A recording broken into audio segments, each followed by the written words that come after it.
Wow!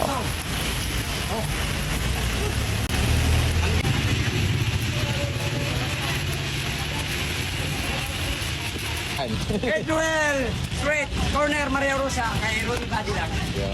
Gusto mag-tilipid, wala.